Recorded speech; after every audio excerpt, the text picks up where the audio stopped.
Bélgica, haciendo historia desde Santiago.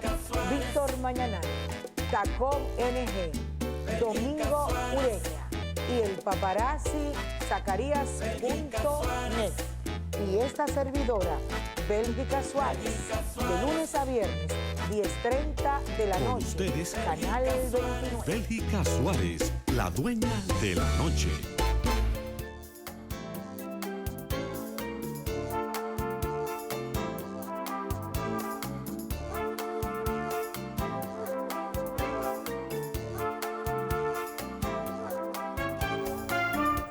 Muy buenas noches, aquí estamos para llevarles este espacio. ¿Cómo están ustedes? Domingo Ureña y Víctor Mañanal. Sí, señor, sí, señor. Recuerden Aquí que estamos, señor. estamos en todas las frecuencias, en todas las redes del canal 29 y también en YouTube Bélgica Suárez TV, donde en las redes de Víctor Mañanal, Trinchera Digital, Domingo Ureña, Mi Turno, Iván Pérez y el ingeniero Vargas.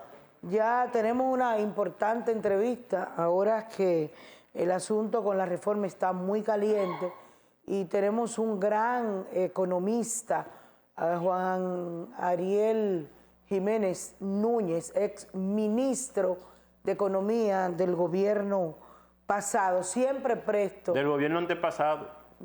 ¿Por qué antepasado? Ah, es verdad, el gobierno antepasado.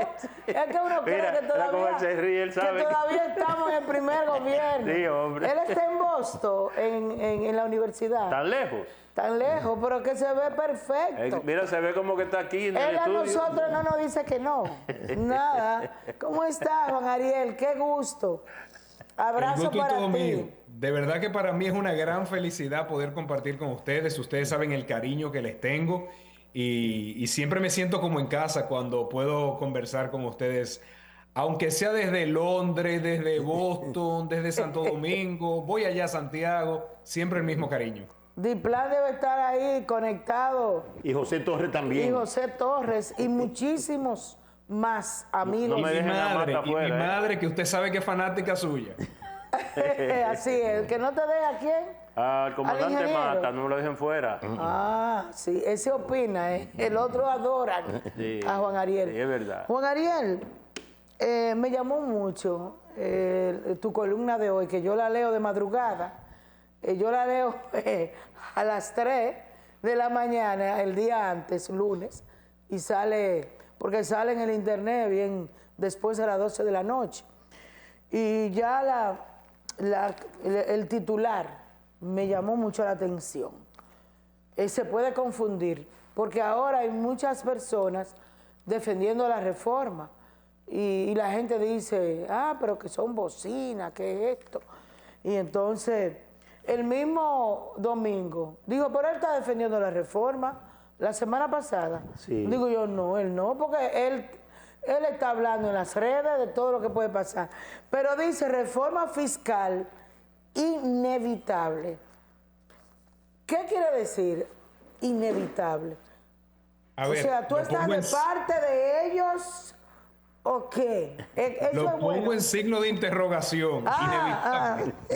Claro, Sí, claro. aquí hay un signo de interrogación. Sí. O Bueno, una pregunta. quizás es una pregunta. Es una pregunta. Quizás Cuéntame, iniciaría poniendo un ejemplo. ¿por qué es inevitable? Inevitable porque el gobierno la va a introducir, aunque se oponga la mayoría, la población, los ricos de Piantini, de Bellavista, del Paraíso, de Naco, los de clase media de aquí, de allá, los empresarios, los de la línea del oeste. Explícanos. A ver, le doy la conclusión de antemano. Lo que digo en el artículo es que no es inevitable. Y incluso he dicho que no es necesaria. Y me voy a explicar. Para pensar en la reforma, imaginémonos que viene un familiar de nosotros a pedirnos dinero. Y le dice, Bélgica, deme 300,000 pesos. Entonces, lo lógico es que usted le pregunte, ¿para qué? ¿Qué tú vas a hacer con ese dinero?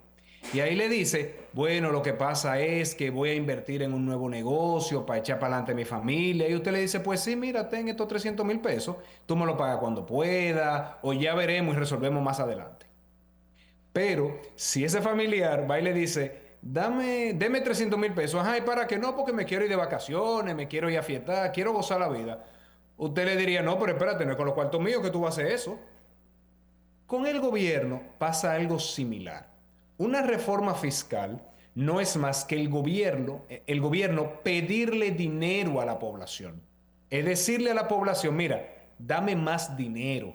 Y lo lógico es que la población pregunte, pero ¿para qué? ¿Qué tú vas a hacer con ese dinero?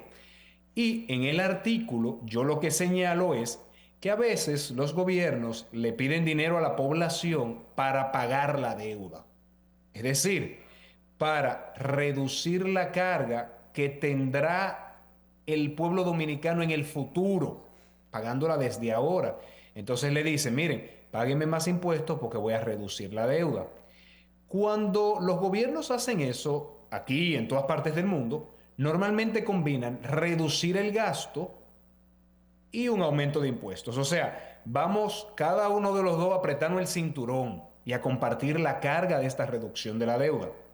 Pero cuando yo veo la reforma que está planteando el gobierno, digo, es que esta reforma no va a reducir la deuda. ¿Por qué? Porque el gobierno ya ha dicho que todo lo que va a recaudar lo va a gastar. Y dice, voy a gastar más en seguridad, voy a gastar más en el sector eléctrico, voy a gastar más en salud. Entonces, no es para reducir la deuda. Segundo punto, hay veces que los gobiernos tienen un plan de infraestructura y dicen, mire, que yo quiero construir puertos, aeropuertos, carreteras, caminos vecinales, puentes, presas. ¿Para qué? Para facilitar el desarrollo productivo y que se creen empleos y que se dinamice la economía y que a todo nos vaya mejor en el futuro. Entonces, en esos casos, el gobierno lo que dice es, vamos a hacer un sacrificio ahora para estar mejor en el mañana. Pero cuando yo veo esta reforma que ha planteado el gobierno, tampoco va por ahí. No plantea un cambio del modelo económico. No plantea, miren, para desarrollar Santiago, yo necesito la autopista del Ámbar, necesito el puerto de Manzanillo, necesito todas estas obras. No, simplemente denme más dinero para gastar más. Y ahí es que yo concluyo en el artículo, esta reforma no es inevitable, esta reforma no es necesaria. Si en el pasado se había discutido de un pacto fiscal en la Estrategia Nacional de Desarrollo, que es un pacto dando y dando, tú te comprometes, yo me comprometo, lo dialogamos como sociedad y llegamos a un acuerdo. Eso no es lo que está planteado. Y tampoco una reforma para reducir la deuda. Y con esto quiero decir que no es un tema de oponernos a cualquier clase de reforma fiscal y que ahora cualquier gobierno que llegue se le va a hacer la vida imposible para que no recaude más impuestos. No, es que este debe ser un diálogo con la sociedad. No se puede hacer a la carrera como caña para el ingenio, sino que es un diálogo que lleve al consenso, a un consenso en donde cada uno de nosotros termine mejor de como empezó. Y no me parece que esta reforma en particular nos lleve por buen camino. Juan Ariel, hace unos meses, cuando tú viniste al programa, hablábamos sobre la reforma fiscal. Nos decía que una reforma fiscal era necesaria. Pero lo que debemos de ver es la forma y el fondo. ¿Qué reforma necesitamos para que pudiera el pueblo asimilarla? Porque ahora mismo estamos, por lo menos no estamos, el gobierno tiene a la población en una situación en vilo. Uno no sabe realmente qué va a pasar, uno no sabe en qué uno está parado, si uno tiene 2 pesos, si lo va a perder. Entonces, ¿qué reforma es que se recomienda implementar en este momento? Lo primero es reducir el gasto. Lo primero es admitir que el gobierno ha despilfarrado mucho dinero y hacer un acto de reconocimiento con la ciudadanía de vamos a reducir todo este gasto. De hecho, ustedes recordarán que cuando el gobierno dijo que iba a reducir 25,000 millones de pesos por la fusión de entidades y la eliminación de entidades, yo lo apoyé. Es que yo apoyo lo que yo creo que esté bien, independientemente de quién lo plantee. Y critico lo que está mal también, sin importar el color partidario, porque estos son procesos de la sociedad. Entonces, el gobierno tiene que iniciar diciendo, miren, he aumentado demasiado la nómina. Son 100.000 empleados más que se han creado en este gobierno, públicos. Es que este gobierno ha aumentado el gasto de nómina no esencial, dígase, sin salud, sin educación, sin policía, no, todo lo demás, en 73.340 millones de pesos. Entonces, no es justo que un gobierno gaste más en nómina, gaste más en ayuda, gaste más en un subsidio eléctrico, gaste más en publicidad, y a la población se le pide que pague más y más dinero de una canasta familiar que ya está bastante cara. Porque yo creo que muchas veces nosotros tenemos que ponernos en el lugar de una familia dominicana que acaba de pasar por un fuerte incremento de precios en todos los artículos de primera necesidad, que acaba de pasar por un incremento de la factura eléctrica, que en muchos casos no ha conseguido un trabajo para sostener su familia, que tiene que pagar colegio, que tiene que pagar medicina, que tiene que pagar clínica. Entonces a esa familia no se le puede poner más carga de la que ya tiene. Debemos empezar por una reducción del gasto improductivo del gobierno. Y así cada uno de nosotros ir a la mesa. Yo le voy a decir algo.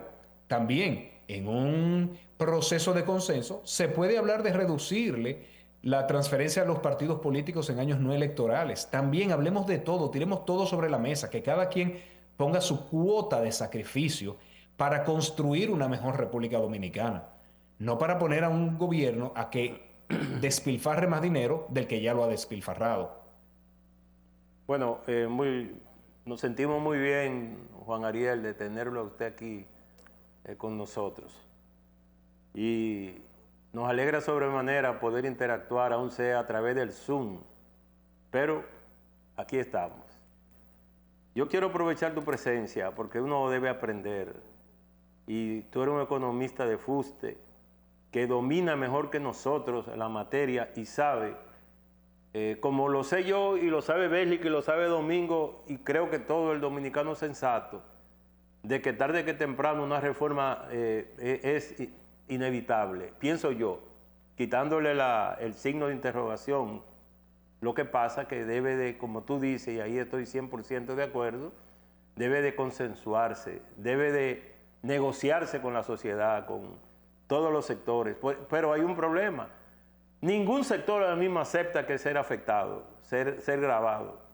Y yo sé de lo que creo, no sé si, y ahí es que va mi pregunta, que elementos nodales de este proyecto de reforma es, por ejemplo, el gravamen al ahorro, el problema del IPI, que es el impuesto a la propiedad inmobiliaria, el tema de los marbetes y otras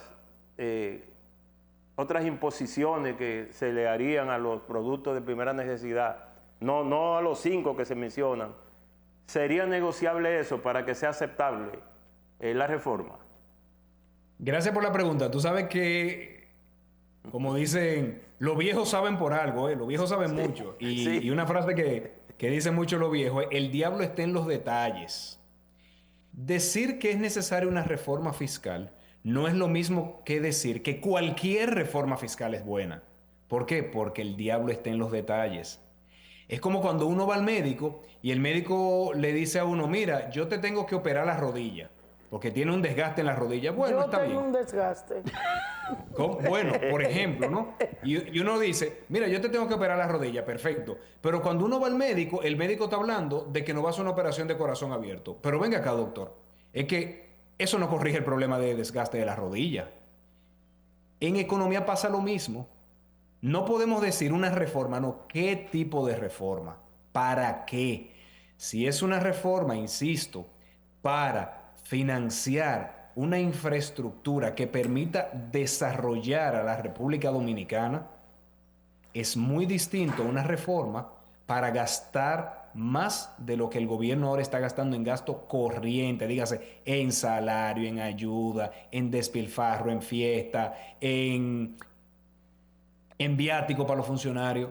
Y yo vengo todos estos años advirtiendo, veo un incremento del gasto en este orden. Eso es preocupante. Entonces, ¿es una reforma necesaria? Depende. Depende de qué se vaya a hacer con el dinero y depende de quién vaya a cargar con el peso de la reforma.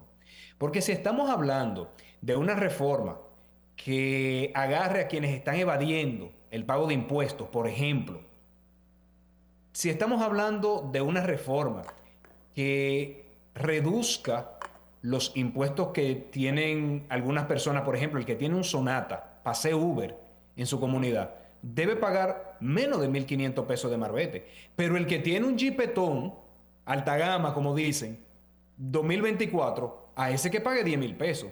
Entonces tenemos que hacer una reforma que haga más justo el pago de impuestos. No cualquier tipo de reforma. Y por eso yo le tengo críticas a esta reforma puntual. Y estoy en completa disposición, y así lo haré por escrito, de plantearle al gobierno algunas alternativas, porque insisto, una mejor República Dominicana la tenemos que construir entre todos. Cada quien con su visión, con sus ideas, pero tenemos que construir un mejor país. No se trata de, me opongo porque estoy en oposición. Ustedes saben que no. Ustedes saben que yo muchas veces he reconocido cuando el gobierno hace algo bien, pero también me toca decir cuando el gobierno está haciendo algo mal y hablar por todas esas personas que con esta reforma van a tener que pagar una carne de res más cara, una carne de cerdo más cara, un espagueti más caro, un salchichón más caro, y que al final, por su apartamento, también van a tener que pagar 20, 30 mil pesos de IPI. Anual. Correcto. Sí, anual. Hay gente que ahora mismo no paga nada de IPI y el año que viene, de golpe y porrazo, va a tener que pagar 50 mil pesos. ¿Qué? Eso es aparte de todo, la luz, el seguro, hay que tienen seguros internacionales sin ser ricos, siendo de clase media. Tú decías, Juan Ariel, que el dinero recaudado no es para pagar las deudas. Y mucha gente se pregunta, ¿qué hicieron con los préstamos? ¿Cuántos millones? 50... 40.000, se habla de 50 dólares, en dólares. ¿Qué se ha hecho con ese dinero? ¿Se invirtieron en carretera? Es una excelente pregunta y también es algo que he denunciado durante todos estos años. Cuando uno ve los números que presenta el propio gobierno, se da cuenta que ese endeudamiento fue a parar a gasto corriente, dígase a nómina, a ayudas, a pensiones políticas, a viáticos, a fiestas. ¿Todo ese dinero? No, así es. ¿Por qué? Porque el gobierno ha tenido muy poco nivel de inversión pública, muy poco nivel de infraestructura. Para todo el dinero que ha cogido, es para haber hecho 5 Punta Catalina, es para haber hecho 5 carreteras del Ámbar, es para haber hecho 7 puertos de Manzanillo. Porque se ha cogido mucho dinero prestado. ¿En qué se ha gastado? En gasto corriente improductivo. Ah, pero se han gastado. Sí, se han No gastado. están Eso se ha quemado. creando intereses. Y además, como se ha estado tomando tantos préstamos, cada vez pagamos más intereses. Y yo siempre doy el ejemplo de una familia que coge prestado, en lugar de para poner un negocio, para comprar un apartamento, lo utiliza para irse de fin de semana, irse de fiesta. Al final, cuando vaya a pagar ese dinero, no va a haber generado mayor capacidad de pago. Y ahí vienen los problemas. Y hacia allá vamos si no corregimos el tipo de gasto que está teniendo el gobierno. Una pregunta antes de ellos continuar. Se ha hablado mucho del IPI, no sé por qué, de ese que se habla más del alto costo de la vida. Y el incentivo, ¿por qué se le va a quitar el incentivo a las fronteras? Se van a dejar 3 empresas que tengan más de 100 empleados. Y ahora mismo hay 46 empresas pequeñas, medianas, surgiendo para crear empleo. ¿Por qué si se luchó tanto por esto? Vamos a empezar con el IPI. ¿Por qué molesta tanto? Ajá. Porque el gobierno va a hacer 2 cosas. Lo primero es que va a revalorizar el costo de la vivienda. O sea, que si usted tiene un apartamento que usted compró hace 10, 15 años en 150,000 dólares, el gobierno va a venir y le va a decir, mire, ese apartamento ya no vale eso fue hace 10 años, ese apartamento ahora vale 250,000 dólares. Y va a tener que pagar IPI por ese valor, no por el valor de compra, sino por el valor que el gobierno diga que vale hoy en día. Eso es lo primero. Pero ahí mismo, una pregunta, porque con alguien estable, dice, no, mi casa vale mucho, pero estaba evaluada por tanto, mucho menos. ¿Cómo el gobierno entonces sabe? ¿Va a caerle atrás? ¿Cómo va a ocurrir eso? Eso es algo que hace Catastro Nacional y dice, bueno, en esa zona, ¿quién fue el último que vendió? Ah, fulanito de tal. ¿A cuánto vendió? Y ahí hace un cálculo de, por ende, mi casa, mi apartamento que queda cerca, ¿cuánto debe valer? Pero, ¿qué es lo que ocurre? La mayoría de las personas en República Dominicana compraron su vivienda hace mucho y hoy no reciben ningún pago de alquiler porque no están alquilando una habitación, no están alquilando una parte de la casa, sino que viven ahí, llevan viviendo ahí muchísimo tiempo. Entonces a esas personas se le va a decir, mire, esa casa o ese apartamento vale mucho más de lo que usted cree y le asigna un valor. Pero además hay un monto exento. Hasta ahora, personas con vivienda, apartamento, casa, hasta 9.6 millones de pesos no pagan IPI. ¿Y por qué? Porque está exento, así lo establece ahora mismo la ley. Ahora. Ahora. Ah, sí, ahora sí. Lo que esta reforma hace que dice, no, tú esa gente que tiene una vivienda de 9, de 8, de 7, de 6 millones de pesos, van a pagar IPI. Entonces, por eso es que digo, hay muchas personas que hoy en día no están pagando IPI, que el año que viene van a tener que pagar 30, 40 mil, 50 mil pesos de IPI de un tablazo. Dios. Yo les voy a decir algo más. República Dominicana va a tener un IPI más alto que España, señores. Que mucho decir. Un país mucho más rico. Sí, porque en la mayoría de los países el IPI es escalonado. O sea, las personas empiezan pagando 0.2%, 0.3%, y solo quienes tienen mansiones entonces pagan un 1%. Pero en República Dominicana no, el gobierno le está poniendo 1 a todo el mundo, como que todos tenemos la misma capacidad de pago. Y yo me pongo a pensar, tantas personas, madres solteras, viudas, que heredaron una casa, que han vivido ahí por siempre cuando las casas eran baratas en esa zona porque recién se estaba construyendo. ¿Cómo ahora va el gobierno y le dice, mire, fulano, fulana, pague 30 mil, 40 mil pesos? Señores, ese es un dinero que fácilmente esa persona va a tener que dejar de comprar medicina para pagar eso. Yo creo que eso no es justo. Y sobre la segunda pregunta, el gobierno está eliminando las exenciones fiscales a casi todos los sectores. Y eso forma parte. Sí, zona franca, en los parques, turismo, vivienda de bajo costo, industria. Entonces, ¿cuál es la consecuencia negativa de eso? Que esos sectores ya no van a continuar creando tantos empleos como antes. Y muchas personas que quizás en el futuro iban a conseguir un trabajo, ya no lo van a poder conseguir. Nosotros estamos hablando de que esta reforma paralizaría la construcción de nuevos parques de zona franca. Si no hay parque, no hay nuevas empresas. Si no hay nuevos parques, no hay nuevas empresas. Si no hay nuevas empresas de zona franca, no hay creación de empleo. Se quedan lo que están, pero no se crean más. Y así pasa con turismo. Tantas zonas que se pueden desarrollar, que si Pedernales, que si Miche, que si Nagua, Río San Juan, Montecristi, que con un buen plan de infraestructura, con una buena atracción de inversión extranjera, puede ir a esos lugares a crear empleo. Por ejemplo, en Montecristi yo les puedo decir que el turismo está arrancando. Yo cada vez que voy veo que se están construyendo hoteles. Y con las hermosas playas que hay en Montecristi, razones hay para que se desarrolle. Pero con quitarles el incentivo que se tiene, entonces no se va a seguir desarrollando esa zona y no se van a crear empleos para las personas que viven ahí. Una mejor opción hubiese sido, no, vamos a quitar los incentivos al turismo en los polos que ya están desarrollados.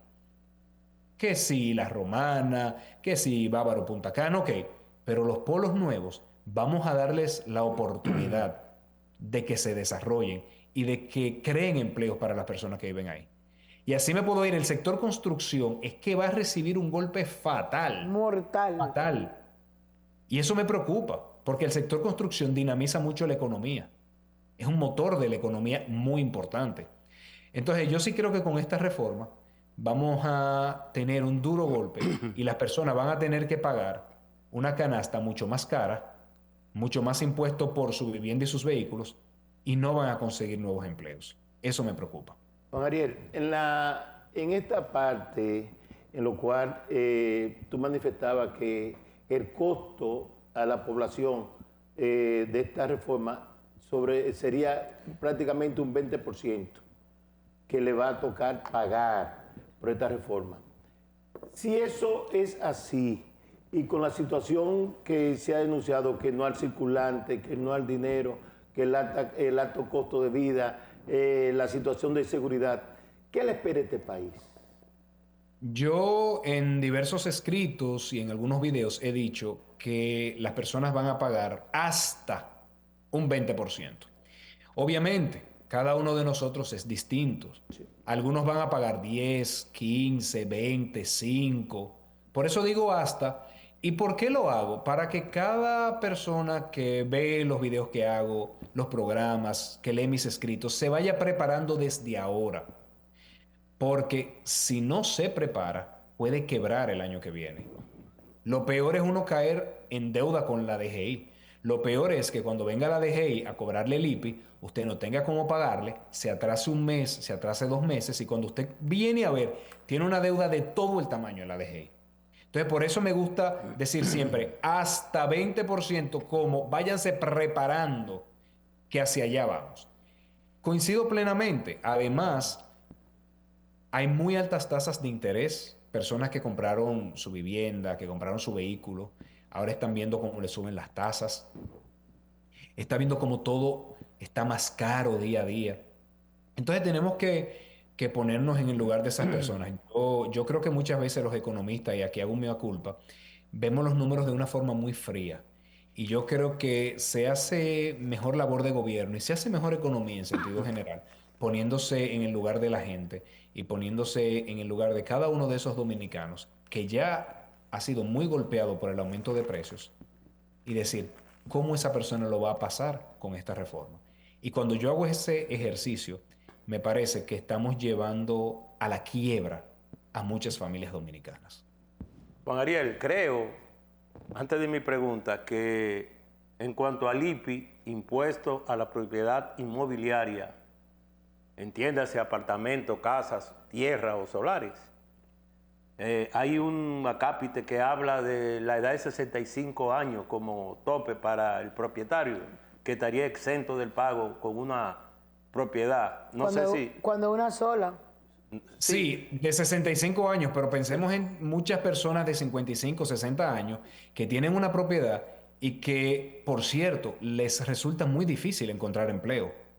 Entonces, hay que ponerse en el lugar del otro. No podemos pensar que, bueno, ya le dimos la exención de 65 años. No, señores. Es que el que tiene 64, el que tiene 60, el que tiene 55, también la puede pasar muy mal con esta reforma. Pero eso cuando tiene una sola propiedad. Pero si ese es otro elemento. Si tiene más... Se estiman todas las propiedades.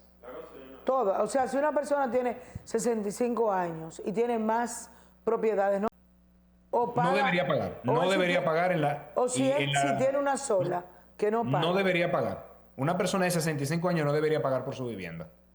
No debería o tiene que pagar si son más propiedades. No debería pagar de ningún modo. Sí, pero como tú explicas. Dentro de las excepciones, Yo no he preguntado todavía, ¿verdad? No, pero yo estoy aclarando la situación. Pregunta. Yo hice la introducción con el IPI porque es uno de los temas más candentes. Sí, como dije. Sí, ese es uno de los temas que más se ha cuestionado de esta reforma, que incluso creo que los proponentes, entiéndase el gobierno, no esperaba una reacción así como esta, casi unánime. Unánime, sí. Un rechazo unánime a eso. Se lo dije al principio por eso. Y bueno, Juan Ariel sabe que esta misma noche, por ejemplo, hubo cacerolazo hasta cerca de la Vice, donde vive la Vice, en sectores de clase media y clase alta, como el Piantini y el Naco que usted y yo conocemos. No, él vive ahí. Oye. No vamos a decir dónde. Entonces, eso quiere decir que el gobierno o el presidente Luis Abinader y sus asesores no tienen más alternativa que consensuar. El propio presidente dijo ayer que él aboga por un encuentro tripartito que incluya al Congreso, que incluya al gobierno y la sociedad civil. Eso es una luz al final del túnel, digo yo. Pero ahora, ¿qué propondría Juan Ariel como científico? Pues ya está ahí planteada la reforma. Retirarla no creo que sería buena idea. ¿Qué hacer? Ok, yo primero retiraría la reforma. Empezaría reduciendo el gasto, que es un despilfarro. Yo he identificado cerca de 200.000 millones de pesos que se puede reducir. Yo haría un buen plan de infraestructura que empiece con invertir en infraestructura agrícola, caminos interparcelarios, pequeñas lagunas, electrificación rural. ¿Por qué? Porque eso puede ayudar a disminuir el precio de los alimentos. Invertiría en infraestructura que genere mucho empleo. Insisto, miren, con la carretera del Ámbar, señores, en Santiago se pueden recibir los 1.7 millones de cruceristas que están llegando a Puerto Plata, y ahí ellos van y comen, beben, se toman su cafecito, dan una vuelta y eso crea empleos. Entonces, ese dinamismo económico crearía mayores recursos para el gobierno. Y si vamos a hablar de un aumento de impuestos para reducir la deuda, no es para cualquier otra cosa, es para reducir la deuda, yo empezaría con reducir la evasión. Hay muchas cosas que se han hecho en el mundo. En India, por ejemplo, se prohibieron los pagos en efectivo entre empresas y es obligatorio hacer pago digital. ¿Para qué? Para que las empresas tengan que registrar lo que está vendiendo. En Brasil, cuando una persona va a un colmado... Perdóname, Juan Ariel. Vamos a hacer una pausa porque la conexión va a salir del aire. Así que volvemos. De una vez volvemos. Sí.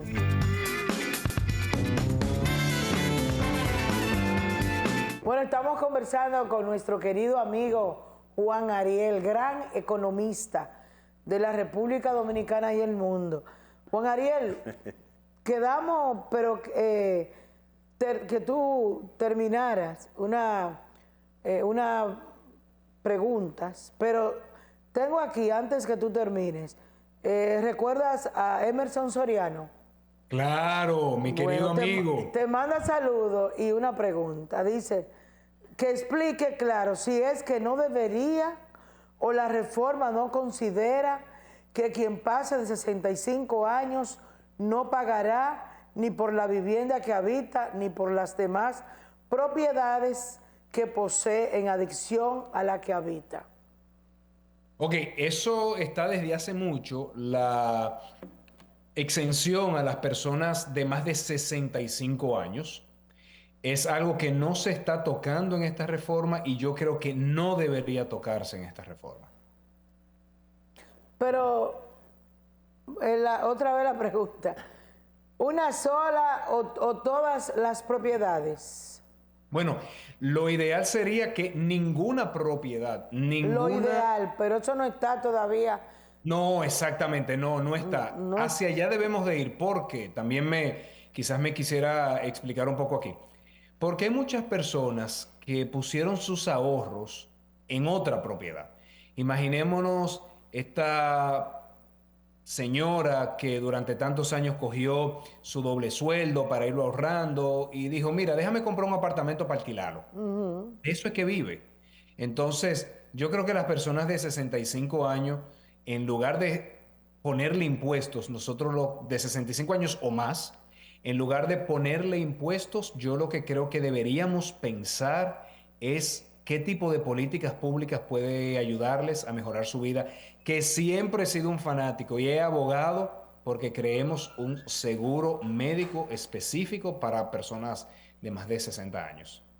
Perfecto. Juan Ariel, lo que es la parte de oposición, el equipo político del Partido de la Liberación Dominicana, vemos que ha sido un poquito parco en cuanto a lo que es tratar de dar a conocer su criterio en cuanto a lo que es esta situación que está viviendo el país. y que vemos que el mismo, por lo que es la Fuerza del Pueblo, el mismo presidente de ese partido es que sale a dar la cara. ¿Por qué razón el equipo económico del PLD no hace o no defiende lo que es lo que el pueblo necesita que le defienda? Bueno, se hizo una rueda de prensa en la que se presentó las consideraciones a la reforma. Lamentablemente agarra el partido en un proceso interno del Congreso. Pena que haya coincidido esto. Por eso yo fui partidario siempre de que hagamos un Congreso lo más rápido posible para salir de eso, que es algo muy interno, y poder volver al diálogo con la gente, que es lo que verdaderamente importa y lo que nos hace falta. Pero de todas formas debo decir que el partido hizo su rueda de prensa, fijó su posición, hizo un comunicado público. Yo lamentablemente no estuve ahí, pero mandé algunas ideas. Ahora, yo creo que cada uno de nosotros está en los medios expresando lo que piensa. Y vuelvo quizás a la pregunta anterior de qué se puede hacer, porque no es oponerse por oponerse, es siempre velar por lo mejor para los dominicanos. Entonces yo creo que se debe trabajar en reducir la evasión. Y le voy a dar dos ejemplos. En India, se dieron cuenta que muchas empresas evadían dinero no reportando todo lo que vendían. Entonces lo que hicieron fue que pusieron que todas las compras que se hacen de una empresa a otra tengan que ser pagadas por la vía digital, porque ahí sí el gobierno puede darse cuenta, pero venga, que esta empresa le transfirió 10 millones de pesos a esta otra, ahí hubo una transacción. Un segundo ejemplo, en Brasil son unos tigres, ¿eh? Estos brasileños se las traen. Se dieron cuenta que los negocios vendían, pero no reportaban el IVA, que nosotros le decimos ITEVI. ¿Y ustedes saben lo que hicieron? Pusieron que cada vez que uno hace una compra, la factura tenga un número y hacen rifa diaria. Y parece que a los brasileños les gusta tanto jugar como a nosotros los dominicanos. Y todo el mundo pide su factura para tener ahí su ticket de lotería y quererse ganar unos cuartos diariamente. Eso es utilizar las informaciones de economía del comportamiento. Creatividad para poner a que la gente demande la factura y eso salga reportado al gobierno. Correcto. Entonces, como les digo, se puede usar mucho la creatividad porque, sobre todo después del COVID, el desarrollo que han tenido las tecnologías es una cosa impresionante. No es lo mismo hablar de cobrar impuestos hoy en día a hablarlo antes del COVID, porque las tecnologías permiten detectar muy fácilmente la evasión. Y yo creo que hacia allá nos deberíamos concentrar, en cómo reducir la evasión, cómo poner a pagar a quienes deben pagar y no cómo exprimir a los que ya están pagando. Juan Ariel, nos toca a nosotros tener una visión más allá de la curva. A nosotros nos toca, a los comunicadores, a los profesionales, como es tu caso, y máxime cuando eres un profesional en la materia de la economía. Y yo pienso y creo y siento de que aquí nos estamos envolviendo en el pequeño mundo nuestro con esta reforma y nos estamos olvidando de cómo está el mundo. Tú que estás allá, sé que domina y conoce lo que está pasando en estos momentos, por ejemplo, en el Oriente Próximo. ¿Qué pasa con Israel en Palestina, pero que ya ha devastado a la Gaza? Pero ¿qué pasa? Que hay hasta anunciado ya un ataque a Irán por represalia. Y eso va a repercutir, digo yo, de manera directa en nuestra economía, haya o no haya reforma. ¿Qué perspectiva tú le ves a esa situación? Bueno. ¿Qué posibilidad? Bueno, ahí sí está la cosa dura. Miren, el mundo está en guerra en varias partes. No es solamente la guerra Rusia-Ucrania, que ya lamentablemente la gente lo da por un hecho y se le presta poca atención. Y digo lamentablemente porque pena por los ucranianos, aunque debo decir que los ucranianos han salido más duros de lo que todo el mundo pensaba, ¿eh? Con la OTAN de atrás, sí, claro que sí, duro. Con la OTAN ahí. No, por supuesto, OTAN, Estados Unidos y todo lo demás, ¿eh? O sea... Ok. Ahora, ¿qué conflicto sí puede complicar mucho el panorama? Israel-Irán. Exactamente. Hasta el momento, Israel ha estado tomando represalias contra Palestina, sobre todo en la Franja de Gaza, de una forma que de verdad, miren, a mí me rompe el corazón porque es que no se puede abusar tanto. Yo entiendo que jamás se excedió en lo que hizo en Israel, lo critiqué públicamente, pero la respuesta ha sido descomunal. O sea, eso rompe el alma ver lo que está pasando en Gaza. Pero no se queda en Gaza. Ha atacado Líbano. ¿Por qué el Líbano? Porque hay células en el Líbano, sobre todo Hezbollah, que apoyan a Hamas. Pero además se ha expandido el conflicto a Irán. ¿Cuál es el problema con Irán? Primero, Irán tiene facilidades nucleares. Segundo, Irán es un importante productor de petróleo. Irán es, digamos, la segunda potencia árabe después de Arabia Saudita. Irán e Israel se han dado su pecosones. Perdón, sé que tú lo sabes mejor que yo. Persa, no árabe. Sí, no. Perdón, ciertamente, Sí. quiero decir del mundo musulmán. Es lo correcto, pero étnicamente es cierto, son persas. Sí. Entonces, ya ellos se han dado sus pecosones uno a otro, pero hasta ahora bastante calmados, se tiran un par de misiles y todo lo demás. Pero Israel sufrió un ataque de Irán y ha dicho que va a tomar represalias sin precedentes. Quienes estamos en el mundo de la economía internacional, ese tipo de declaraciones de Israel nos suena mucho a ataques a las instalaciones nucleares de Irán. Eso puede desencadenar un conflicto mayor. Yo no veo a otros países musulmanes de la zona entrando en el conflicto. No veo a Arabia Saudita entrando en el conflicto. No veo a Kuwait entrando en el conflicto. Creo que sería mucho Israel, Irán. No veo tampoco a Pakistán entrando en el conflicto. Yo creo que se va a quedar ahí, Israel, Irán. Pero Irán es un importante productor de petróleo. Y si se atacan de forma abierta, me preocupa el precio del petróleo. Yo he leído reportes que documentan que el precio del petróleo puede llegar a $350 el barril. Y cuando yo lo leo digo, Dios no libre de eso. Estados Unidos ha intentado evitar que eso pase, sobre todo porque como aquí están en elecciones, no quieren que se arme un lío antes de saber si va a ganar Trump o va a ganar Kamala. Pero todo indica que viene un ataque fuerte de Israel y que eso puede tener repercusiones para toda la economía. Y yo creo que de eso deberíamos estar hablando, de cómo nos preparamos para una eventual escalada en los precios del petróleo, de cómo nosotros deberíamos estar haciendo inversiones importantes en migrar hacia un transporte eléctrico para no depender tanto de la gasolina derivada del petróleo, cómo deberíamos estar construyendo plantas de generación que nos alejen de la generación con derivados del petróleo, fuel oil en este caso. Esos son los temas que deberíamos estar hablando. También debo decir que hay cosas positivas en la economía internacional. Hay muchas empresas que están saliendo de China y están buscando dónde instalarse en la región. Yo creo que la República Dominicana tiene todas las condiciones para atraer a esas empresas en lo que se denomina nearshoring, que no es más que establécete cerca de Estados Unidos, y friendshoring, que es establécete en países amigos a Estados Unidos. Yo creo que ahí hay grandes oportunidades y por eso me preocupa el tratamiento que tiene las zonas francas en esta reforma fiscal, porque en lugar de desincentivar que se creen parques, yo creo que deberíamos estar todos discutiendo cómo crear la mayor cantidad de parques de zonas francas posible para que vengan todas esas empresas desde Asia hacia la República Dominicana y pasemos a crear muchos empleos para que el dominicano tenga muchas oportunidades de conseguir un empleo formal, de llevar alimento a su familia, de tener un seguro médico y de mejorar sus condiciones de vida.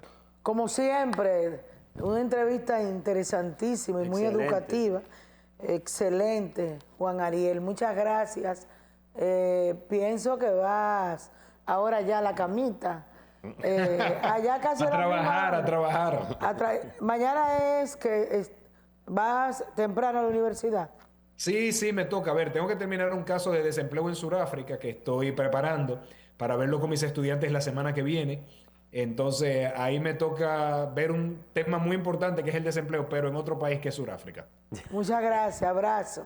Un fuerte abrazo, bye. Bye. Conversamos con Juan Ariel Jiménez Núñez, gran economista de la República Dominicana. Hacemos una pausa y volvemos.